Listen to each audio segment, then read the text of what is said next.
नमस्कारम प्रिय विद्यार्थियों, मैं एक बेसिक कॉन्सेप्ट बनाने जा रहा हूं मैथमेटिक्स में, जो कि है फ्रैक्शन।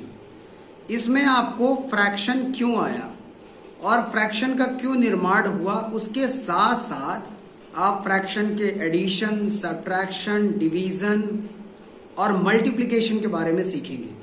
मैं इजी तरीके से सिखाने का प्रयास करूंगा, जिसके डेनोमीटर सिमिलर होंगे और जिसके नहीं होंगे। न्यूमिनेटर किसे कहते हैं, डेनोमीटर किसे कहते हैं, वो सारी चीजें भी इसमें आपको बताई जाएंगी। तो प्लीज 3rd to 12th तक के जितने भी स्टूडेंट हैं जिनको थोड़ा सा प्रॉब्लम होता है फ्रैक्शन को सॉल्व करने में, वो इस वीडियो को देखें। खासकर छोटे बच्चों को तो बिल्कुल भी देखें, क्योंकि बहुत बच्चे बड़े बच्चों को बहुत आसानी से सारी चीजें पता होती हैं, लेकिन छोटे बच्चों को इसमें समझने में थोड़ी सी दिक्कत आती है, तो उनके मन में कंफ्यूजन रहते हैं कैसे सॉल्व करते हैं। तो मैंने एक सरल सा प्रयास किया है, आप इसको बच्चों के साथ शेयर कीजिए। ठीक है, आइए शुरू करते हैं इस वीडियो को।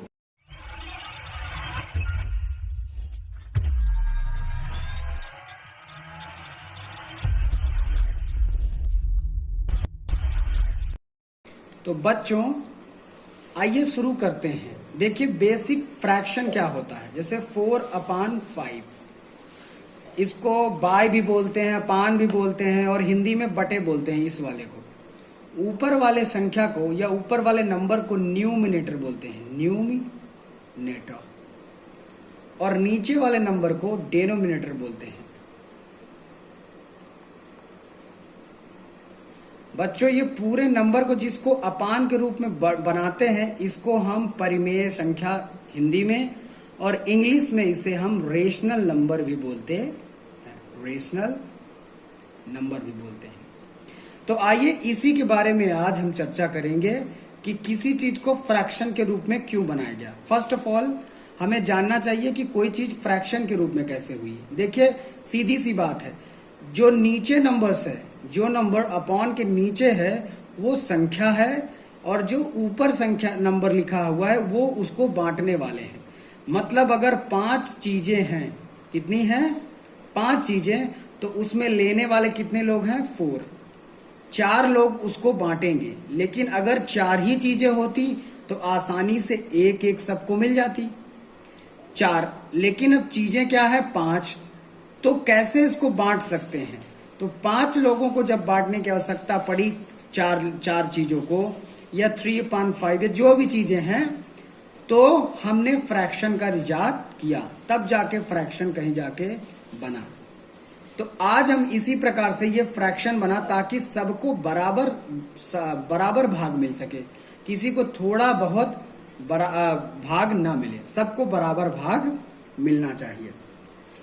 आइए चलते हैं बच्चों, एडिशन से शुरू करते हैं। आई होप कि आपको समझ में आया होगा। तो बच्चों आइए एडिशन से शुरुआत करते हैं।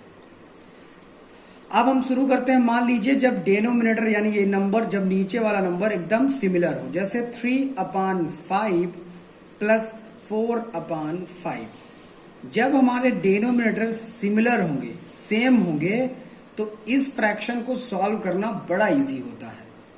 उस स्थिति में हम क्या करेंगे, सीधे उन दोनों से दूर एक लाइन खींचेंगे जो डेनोमिनेटर और न्यूमिनेटर को डिवाइड करती है, जो अपान के लिए खींचते थे, अभी देखा आपने, ये अपान वाली लाइन। 5 अगर 5 है, 6 है, तो यानी वो सिमिलर है, तो सेम नंबर्स को नीचे एक बार में ही उतार देंगे, नीचे लिखेंगे। उसके बाद अगर ऊपर ऐड करने के लिए साइन है, तो दोनों नंबर्स को क्या कर देंगे, ऐड कर देंगे सीधा। 3 + 4 = क्या आ जाएगा, 3 में +4 प्लस करेंगे 7 आएगा, और नीचे वाले नंबर्स को 5 यानी नीचे वाले नंबर को हम सीधे वैसे को वैसा लिख देंगे, और ये हमारा आंसर हो जाएगा। अब मान लीजिए इसी प्रकार का सब्ट्रैक्शन आ गया, इसके बीच में साइन माइनस का हो जाए, जैसे 4/3 माइनस 2/3। देखिए अभी सिंपल से बात कर रहे हैं। तो जब 4/3 माइनस 2/3 आ गया, तो फिर उसी प्रकार से करेंगे, एक अपॉन वाली लाइन को हम ड्रॉ करेंगे, अपॉन वाली लाइन को ड्रॉ कर दिए। नीचे वाले नंबर अगर सिमिलर हैं तो उसको लिख लिए, और ऊपर वाले नंबर को, यहां पे प्लस था तो प्लस किए थे, यहाँ पे माइनस है तो माइनस कर देंगे, और इस प्रकार से हमारा नंबर होगा 4 में 2 जाएगा तो 2/3। तो ये सिंपल वाला आई होप आपको समझ में आया होगा। आइए चलते हैं बच्चों, सिंपल मल्टीप्लाई और डिवाइड को भी समझ लेते हैं, फिर इनके थोड़े से जब डेनोमिनेटर चेंज होंगे तो वही समझना है। पर अब मल्टीप्लाई से, मल्टीप्लाई चाहे सरल हो कठिन हो चाहे जैसे हो, उसका करने का बड़ा अच्छा तरीका है। 3/4 है, मल्टीप्लाई 6/8, तो इसको कुछ ज्यादा करने की जरूरत नहीं है, ना नीचे देखने ना ऊपर देखने, डायरेक्ट ऊपर का ऊपर मल्टीप्लाई कर दीजिए, नीचे का नीचे मल्टीप्लाई कर दीजिए, आंसर आ जाएगा। ऐसे लाइन खींचिए, 3 6 जा 18 और 4 8 जा 32, ये आपका आंसर होगा। अब बाद में इसको आप छोटा कर सकते हैं, तो छोटा करने के लिए आप 2 की ऐसा नंबर ढूंढे जो जिस टेबल में दोनों नंबर आ सके, तो आप इसको छोटा कर सकते हैं। बाकी आंसर यही है आपका। आप 2 9 जा 18 कर लीजिए और 2 1 जा 2, 2 6 जा 12, तो आंसर आ गया 9/16। तो इस प्रकार से इसको छोटा किया जा सकता है, पर आंसर यही होता है आपका। आइए डिवाइड जल्दी से समझते हैं। डिवाइड, ये मल्टीप्लाई था, मल्टीप्लाई, डिवाइड, ये एकदम बेसिक कॉन्सेप्ट है बच्चों। डिवाइड के अंतर्गत जैसे 4/6 डिवाइडेड 9/3 ऐसे लिखा रहता है। तो डिवाइड का मतलब होता है कि डिवाइड ही करना सामने सामने वाले से, लेकिन इसका और एक आसान तरीका है। अगर हम इसको मल्टीप्लाई में चेंज कर लें तो आसान हो जाएगा, जिसको रेसिप्रोकल कहते हैं। रेसिप्रोकल कैसे करते हैं, देखो डिवाइड के पहले लिखा हुआ वाला नंबर कोई परिवर्तन नहीं होगा, वो 4/6 का 4/6 रहेगा, वो 4/6 का 4/6 रहेगा। अब जो डिवाइड के बाद वाला नंबर है उसका नीचे डेनोमिनेटर को न्यूमिनेटर, न्यूमिनेटर को डेनोमिनेटर चेंज कर सकते हैं। तो ऐसा चेंज करने के लिए इस चिन्ह को हम चेंज कर देंगे, किसमें हो जाएगा, मल्टीप्लाई में। तो ये जो 9/3 है ये हो जाएगा 3/9। अब इसको आसानी से हम क्या कर सकते हैं, मल्टीप्लाई कर सकते हैं। 4 3 जा 12 और 6 9 जा 54।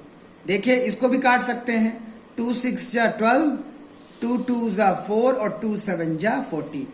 तो जब तक ये कटे, अभी भी कट सकता है, 3 से कट सकता है, लेकिन आंसर यहीं आ जाता है।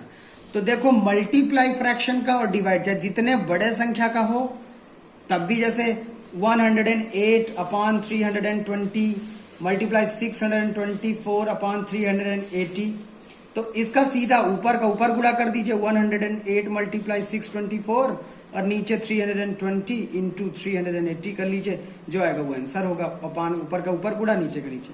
डिवाइड में भी सेम वैसे है, 120/430 डिवाइडेड 640/930। तो आप जब इसको चेंज करेंगे तो बिल्कुल वैसे ही 120, ये इधर वाला नंबर तो कोई बदलाव नहीं होगा, 430, और इधर वाला चेंज करने के लिए नीचे का ऊपर, तो डिवाइड से आप मल्टीप्लाई बना लीजिए, 930 ऊपर चला जाएगा, ये वाला ऊपर और ये वाला नीचे 640। अब सेम इसी प्रकार का बन गया, आप गुणा कर लीजिए। अब आता है काम जब डिफरेंसेस होते हैं, जैसे 4/8। तो आइए देखते हैं जब डिनोमिनेटर सिमिलर नहीं रहते, तो 4/8 और 3/6। अब देखिए अभी तक डिनोमिनेटर सेम हुआ करते थे, अब डिनोमिनेटर सेम नहीं है, तो हमें क्या करना पड़ेगा, इसको इजी सॉल्व करने के लिए डिनोमिनेटर इक्वल करना पड़ेगा। उसके लिए हम क्या करेंगे बच्चों, 8 और 6 का जो है तो एलसीएम ले लेंगे। एलसीएम का मतलब होता है लोअर कॉमन मल्टीपल, इसका मतलब इन दोनों नंबर जिसमें से टेबल में आ जाए। तो 2 की टेबल पढ़ेंगे, 2 4 जा 8, 2 3 जा 6। हालांकि डिविजिबिलिटी के रूल आपको आने चाहिए, जब तक छोटी नंबर से कटेगी तब तक दूसरे नंबर से नहीं काटेंगे। 2 2 जा 4 और 3। अब आएगा 2 से 2 1 जा और ये 3। अब अगला नंबर आ जाएगा 3 1 1। अब नीचे जब आ गया तो इन सबका मल्टीप्लाई करो, वही आपका एलसीएम होगा। तो आपका एलसीएम क्या आएगा, एलसीएम ऑफ 8 और 6 क्या आएगा, 2 2 जा 4, 4 2 जा 8, 8 3 जा 24। ये आपका रफ वर्क है, यही आपको डायरेक्ट लिख देना है 24। तो आप ऐसे लाइन खींच लीजिए और जो नीचे आया है दोनों के टेबल से कॉमन, उसको लिख लीजिए बस। अब इस नंबर से आपको इसमें टेबल पढ़ना है कि कितनी बार में ये 24 आ जाएगा। बच्चों को सिखाने के लिए आप आसानी से इस प्रकार देखिए, 24 लिख लीजिए और डिनोमिनेटर से बारी बारी इसमें डिवाइड करिए। तो डिवाइड किया तो 8 का टेबल कितनी बार पढ़ेंगे 24 आएगा, 8 3 जा 24, है कि नहीं। ये 8 की टेबल डिनोमिनेटर से बारी बारी पढ़ेंगे, जो एलसीएम आया रहेगा। तो 8 3 जा 24, 3 टाइम गया। जितनी बार ये टेबल जाएगा उसको यहां लिख लेंगे और उसके ऊपर वाले नंबर से क्या कर देंगे, मल्टीप्लाई।